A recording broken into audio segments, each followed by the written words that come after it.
सी language में programming सीखने की सीरीज में आज हम देख रहे हैं एक प्रोग्राम जिसमें हम दो मैट्रिक्स को मल्टीप्लाई करेंगे। तो आइए स्टार्ट करते हैं। हमारे प्रोग्राम में हमें दो मैट्रिक्स लेने हैं और उनका मल्टीप्लिकेशन करना है। मैं इस एग्जांपल को समझाते वक्त 3x3 ऑर्डर के मैट्रिसेस को लूँगा। तो पहले तो हम समझते हैं कि हमें करना क्या है। हम ये चाहते हैं कि 3x3 ऑर्डर के दो मैट्रिक्स है। अब 3x3 ऑर्डर क्या होता है? जिसमें 3 रोज 3 कॉलम होते हैं। फॉर एग्जांपल हमारे पास एक मैट्रिक्स है 2 3 1 4 0 2 3 1 5। ठीक है, इस तरह से ये हमारे पास एक मैट्रिक्स है, हम इसको ए नाम दे रहे हैं। इसी तरह से हमारे पास एक और मैट्रिक्स है जिसको हम बी नाम देंगे। ठीक है, इसमें कुछ वैल्यूज हैं, लेट्स से 1 2 0 4 1 3 4 2 1। ठीक है, अब मुझे इन दोनों मैट्रिक्स को मल्टीप्लाई करना है। तो पहले तो याद करें कि मल्टीप्लिकेशन करते कैसे थे। तो मल्टीप्लिकेशन करने के लिए लॉजिक ये होता था कि मैं पहली रो का ए मैट्रिक्स की, जो पहले लिखा होता मैट्रिक्स, यानी इसमें ए बी और बी ए करें तो ये ज़रूरी नहीं कि बराबर हो। तो हमें पहले वाले मैट्रिक्स में पहली रो को देखना है और उसको मल्टीप्लाई करना है दूसरी वाली रो, दूसरे वाले मैट्रिक्स के पहले कॉलम से, मतलब फर्स्ट रो फर्स्ट कॉलम। ठीक है, तो मैं मल्टीप्लाई करता हूँ 2 × 1, तो ये हो जाता है 2। फिर 3 × 4, तो ये हो जाता है 12। ठीक है, तो मैं ऐड कर दूंगा इसमें 12।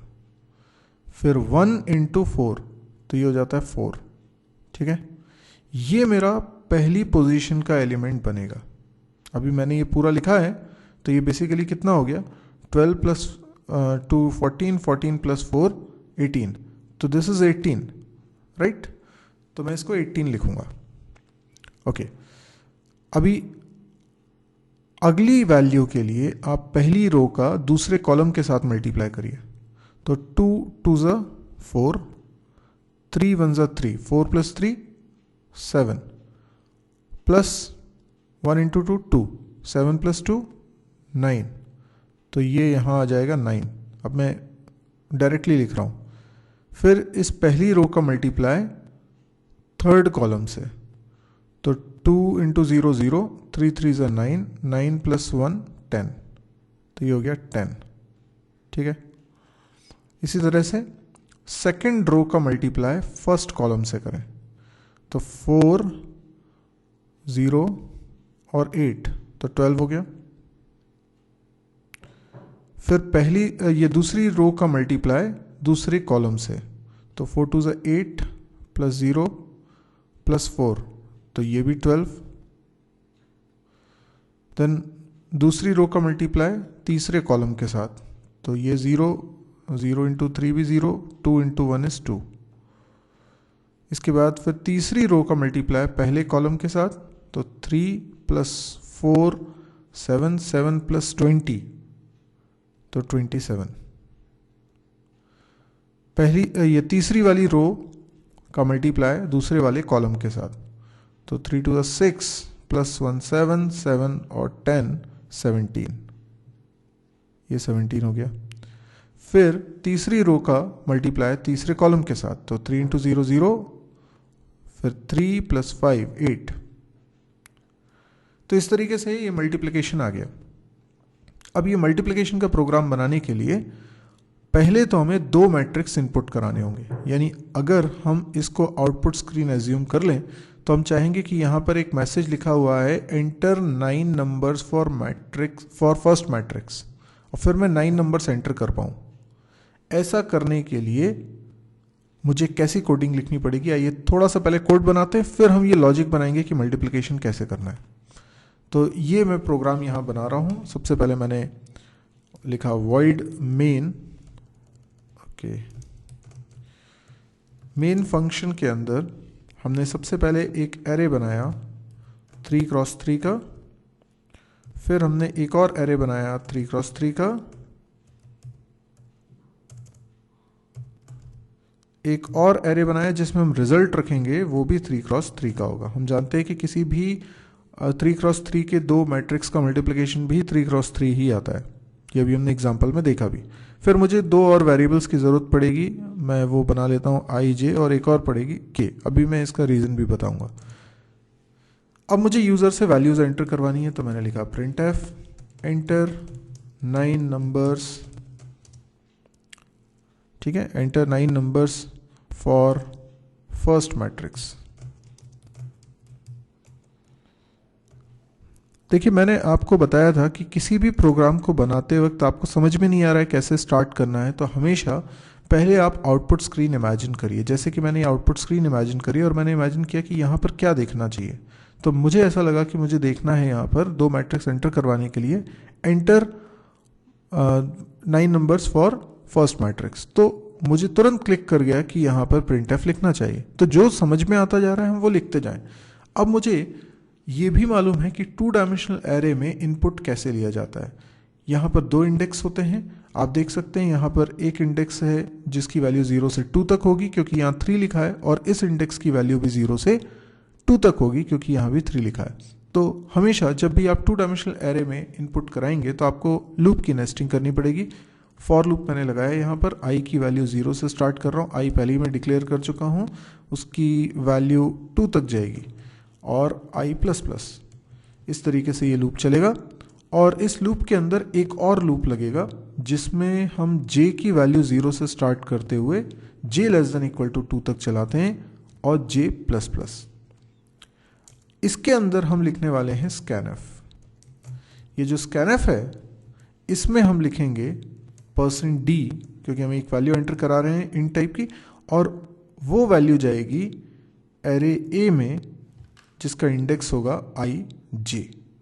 अब आप समझ सकते हैं ij क्यों है। आप इसको थोड़ा सा ड्राई रन करके देखिए, पर 2 डायमेंशनल एरे में हमने पढ़ा हुआ है कि जब भी इनपुट लेना है तो इस तरीके से लेना है।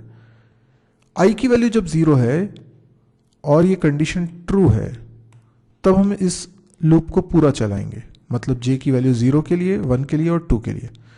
तो scanf में ये जो aij लिखा है, माफ़ कीजिएगा मैंने यहाँ एड्रेस ऑफ नहीं लिखा, तो यहाँ पर aij लिखा है, ये हो जाएगा a00, क्योंकि i तो 0 है, j की वैल्यू चेंज हो रही है, फिर a01, फिर a02 एंड लाइकवाइज। जैसे मैं यहाँ पे नंबर दे रहा हूँ 0 1 2, तो ये इंडेक्स नंबर हो गया, ये i की वैल्यू है। और यहाँ पर भी इंडेक्स दे देता हूँ 0 1 और 2, ये किसकी वैल्यू है, ये j की वैल्यू है। तो आई गेस आपको समझ में आ रहा है कि scanf की मदद से कैसे ये वैल्यूज इनपुट हो पा रही हैं। जैसे हमने यहाँ पर मैट्रिक्स A के लिए वैल्यू इनपुट कराई है, बिल्कुल हमें वैसे ही मैट्रिक्स B के लिए भी वैल्यूज इनपुट करानी है। तो हम क्या करेंगे, एक बार फिर से यही कोड लिख देते हैं, लेकिन इस बार हमें 2 चेंजेस करने हैं। एक तो हम यहाँ लिख देते हैं enter 9 numbers for second matrix, और दूसरा मैं यहाँ पर A की जगह कर देता हूँ B, क्योंकि ये वैल्यू अब B वाले मैट्रिक्स में स्टोर होनी चाहिए। तो इस तरीके से A और B मैट्रिक्स में वैल्यूज इनपुट हो चुकी हैं। आप यहाँ पर देखें, ये दूसरा वाला जो मैट्रिक्स है इसमें भी इंडेक्सेस होंगे 0 1 2, ये I की वैल्यू होगी, और 0 1 2 ये J की वैल्यू होगी। ठीक है, ये जो मैट्रिक्स हमारा रिजल्ट आएगा ये C मैट्रिक्स है, और इसमें भी इंडेक्सेस होंगे 0 1 2 0 1 2।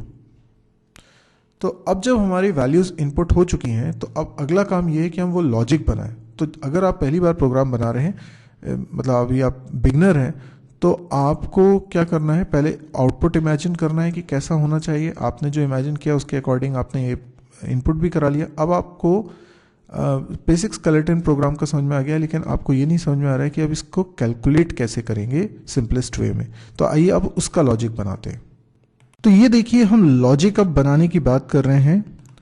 2 मैट्रिक्स को अभी हमने मल्टीप्लाई कैसे किया, फर्स्ट रो को फर्स्ट कॉलम से, तो फर्स्ट रो को फिर सेकंड कॉलम से, उसी चीज़ को, लॉजिक को अगर हम लिख लें तो हमें पैटर्न बनाने में आसानी होगी। अभी आप यहाँ देखिए, मैंने उसी बात को लिखा है। ये हमारा सी नाम का एरे है जिसमें हम एक एक वैल्यू स्टोर करा रहे हैं। तो बेसिकली प्रोग्राम के अंदर मैं एक और एरे जो सी बनाया हुआ है उसके अंदर वैल्यूज़ पहुँचाने के लिए एक बार फिर से लूप लगाऊंगा। यानी ये जो लूप लिखा है ये फिर से लगाता हूँ, क्योंकि अब मुझे कैलकुलेशन करना है, और कैलकुलेशन करते वक्त मुझे हर बार वैल्यू किस में असाइन करनी है, मुझे वैल्यू असाइन करनी है सी में। तो देखिए यहाँ पर मैं सी के अंदर वैल्यू असाइन करना चाहता हूँ, सी आई जे।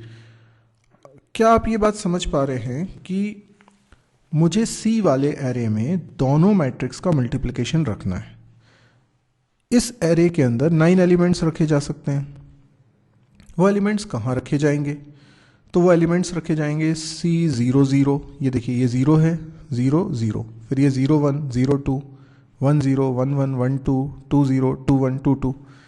तो हमें यहाँ पर CIJ लिखना पड़ेगा, क्योंकि ये लूप जिस हिसाब से चलेगा IJ की कॉम्बिनेशंस कैसे बनेंगे, सबसे पहले 0 0 0 1 0 2 0, फिर 1 0 1 1 1 2 एंड लाइकवाइज। तो अब मुझे इसी बात को लिखना है, यानी 9 टाइम्स चलेगा ना। ये CIJ वाली लाइन कितनी बार चलने वाली है? ये 9 टाइम्स चलने वाली है, क्योंकि ये लूप 3 टाइम्स है, ये लूप 3 टाइम्स है, नेस्टिंग हो रही है, तो 3 × 3 9 टाइम्स चलेगा। ये 9 टाइम्स चलेगा तो C0 0, ये मैंने 9 लाइन्स लिखी हुई हैं, C0 0 पहली लाइन, C0 1 दूसरी लाइन, इस तरह से। तो I क्या है? ये पहला वाला इंडेक्स जो, तो ये पहली 3 लाइन्स के लिए I क्या है? 0।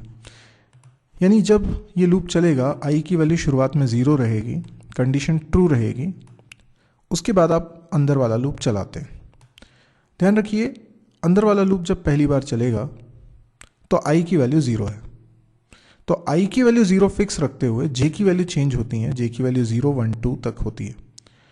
तो I की वैल्यू फिक्स है, देखिए 0, और J की वैल्यू चेंज हो रही है, तो 0 0 0 1 0 2। तो ये 0 क्या है? I। तो मैं अगर इसको जनरलाइज करके लिखूं तो ये चीज़ क्या होने वाली है? ये होने वाला है C I, और इधर पे क्या होने वाला है? J। ठीक है ना, ये हो जाएगा J। तो ये I है और ये J। ठीक, अब इसमें क्या असाइन करना है? इन तीनों टर्म का एडिशन।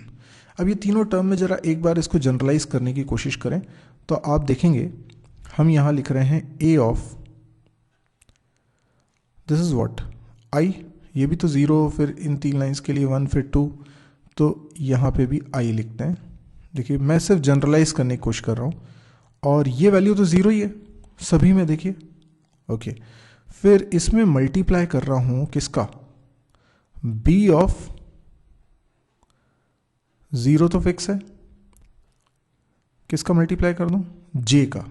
देखिए क्योंकि ये हर बार चेंज कैसे हो रहा है, 0 1 2, फिर 0 1 2, फिर 0 1 2, तो ये J की वैल्यू है।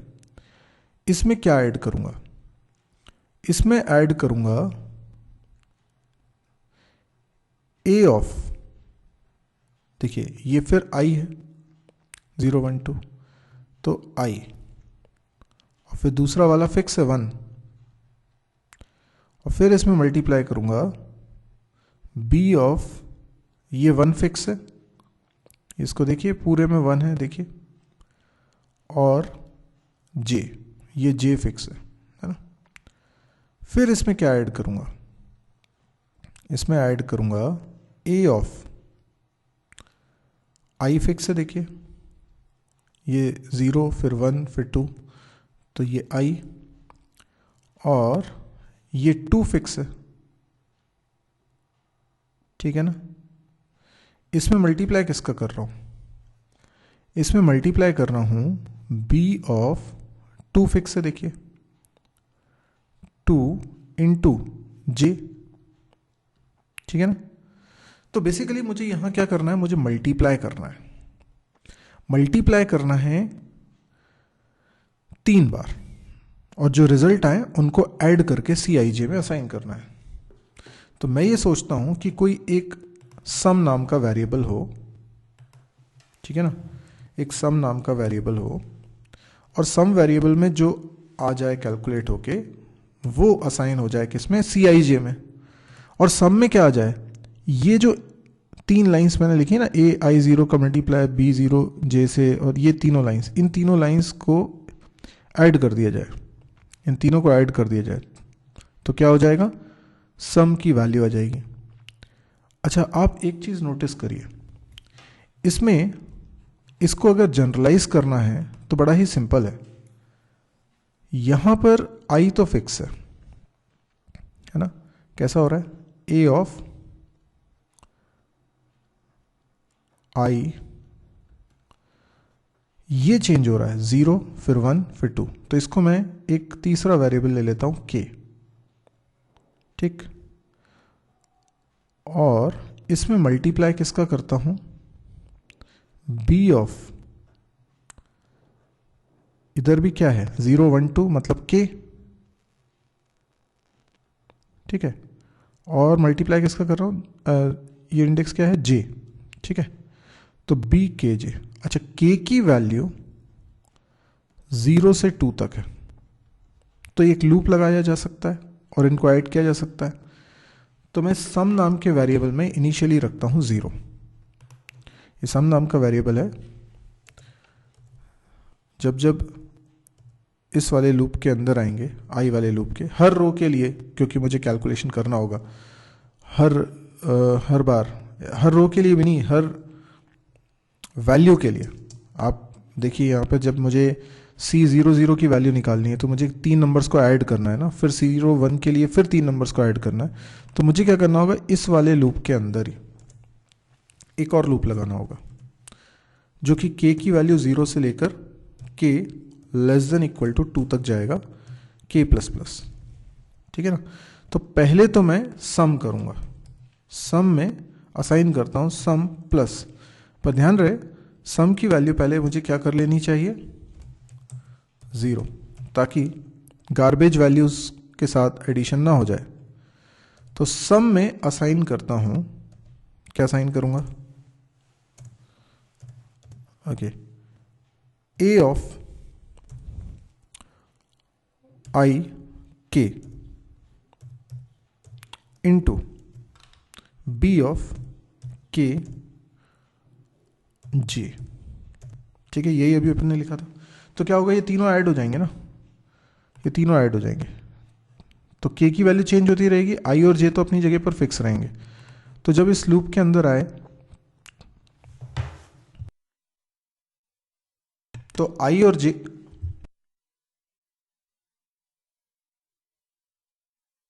तो I और J की कोई पर्टिकुलर वैल्यूज हैं, जैसे I 0 है, अंदर आए थे तो J भी 0 है, तो I और J तो 0 0 हो गए, तो ये क्या हो जाएगा, A 0 0 B 0 0, फिर क्या हो जाएगा A 0 1 B 1 0, A 0 2 B 2 0, ठीक है। आप इसको ड्राई रन करें, समझ में आ जाएगा।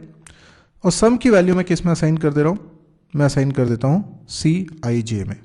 तो फाइनली जब ये लूप एंड हो जाएगा उसके बाद CIJ में सम की वैल्यू असाइन कर देंगे, ये असाइन हो गई, यानी कि मेरे पास CIJ में वैल्यू आ चुकी, हो गया मेरा काम। और ये बाहर वाले फॉर लूप में कुछ लिखने की ज़रूरत है क्या, नहीं है ज़रूरत, ठीक है। आप चाहें तो अभी वैल्यू प्रिंट करा लें और चाहें तो आगे एक और नए सिरे से लूप लगा के भी आप वैल्यूज़ प्रिंट करा सकते हैं। तो मैं आगे अलग से मैं एक लूप लगा रहा हूँ और यहाँ पर CIJ की वैल्यू प्रिंट करवा रहा हूँ। तो मैंने लिखा प्रिंट एफ %d और थोड़ी सी स्पेस, और उसके बाद यहाँ पर लिख देता हूँ C ऑफ IJ, क्या कहते हैं, ठीक। अब मैं इस प्रोग्राम को कंपाइल रन करता हूँ, सम वेरिएबल मैंने डिक्लेयर किया हुआ है ना, तो अब मेरे ख्याल से कोई एरर नहीं आनी चाहिए और बिल्कुल सही है, ये चल गया प्रोग्राम। अब मुझे वैल्यूज़ एंटर करनी है, तो मैं चाहता हूँ कि वही वैल्यूज़ अपन एंटर करें जो कि यहाँ पर हमने एग्जाम्पल लिया हुआ है। तो सबसे पहले वाले मैट्रिक्स के लिए वैल्यूज़ हैं 2 3 1 4 0 2 5, ठीक है। ये पहले मैट्रिक्स के लिए वैल्यूज़ एंटर हो गई हैं। दूसरे मैट्रिक्स के लिए वैल्यूज़ देखिए क्या है, 1 2 0 4 1 3 4 2 1। तो देखिए दोनों मैट्रिक्स के लिए वैल्यूज़ हो चुकी हैं, पर मैंने क्या किया है कि वैल्यूज़ लाइन से प्रिंट करा दी है। मुझे \n भी लिखना चाहिए था, वो भी मैं करेक्शन कर दूंगा। बाकी आप वैल्यूज़ देखिए, जो रिजल्ट आना चाहिए 18 9 10 देखिए आ रहा है, 12 12 2 ये भी आ रहा है, 27 17 8 बिल्कुल सही आंसर आ रहा है। तो ये जो 3 वैल्यूज़ प्रिंट होने के बाद लाइन चेंज होनी चाहिए थी, ये भी हम करा सकते हैं।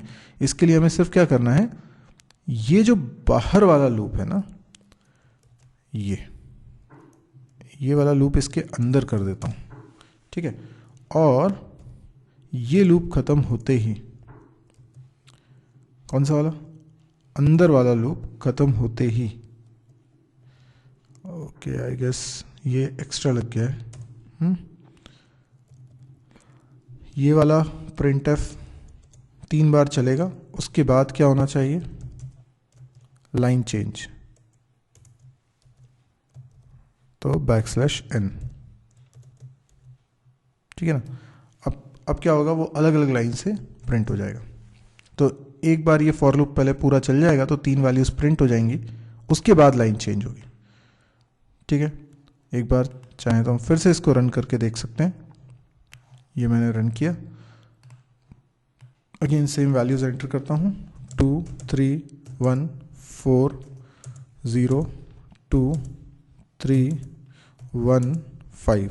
ये पहला मैट्रिक्स हो गया। दूसरा मैट्रिक्स है 1 2 0 4 1 3 4 2 1।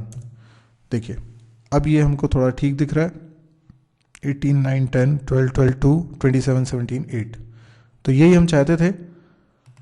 तो आई होप आपको ये प्रोग्राम समझ में आया होगा। सिंपल प्रोग्राम है, 2 मैट्रिक्स में हमने पहले वैल्यूज़ इनपुट कराई, फिर हमने कैलकुलेशन किया। असली लॉजिक बनाने के लिए देखिए, मैं फिर से कहूँगा कि आपको ये टिप याद रखनी चाहिए कि जो लॉजिक आप बना रहे हैं उसके लिए एक एग्जाम्पल लीजिए।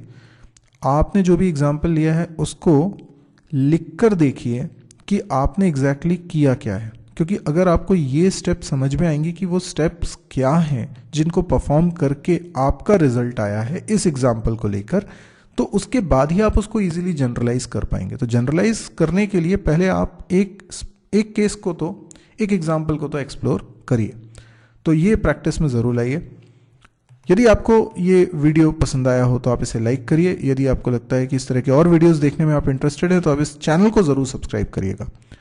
मेरी एक वेबसाइट है www.mysirji.com। इस वेबसाइट को भी विजिट करें। इस वेबसाइट पे आपको C++, जावा, PHP, data structure, DBMS, campus preparation, programming exercise से रिलेटेड वीडियोस मिलेंगे। आप इस साइट को शेयर भी कर सकते हैं, इन वीडियोस को भी शेयर कर सकते हैं। एक तो ये हिंदी में है इसलिए बहुत लोगों के काम आने वाले हैं, दूसरा ये फ्री ऑफ कॉस्ट है इसलिए भी लोगों के बहुत काम के। तो यदि आपको लग रहा है कि ये कहीं आपको हेल्प कर सकता है, तो बहुत लोगों को हेल्प कर सकता है, तो प्लीज़ इसको शेयर ज़रूर करिएगा। Thank you.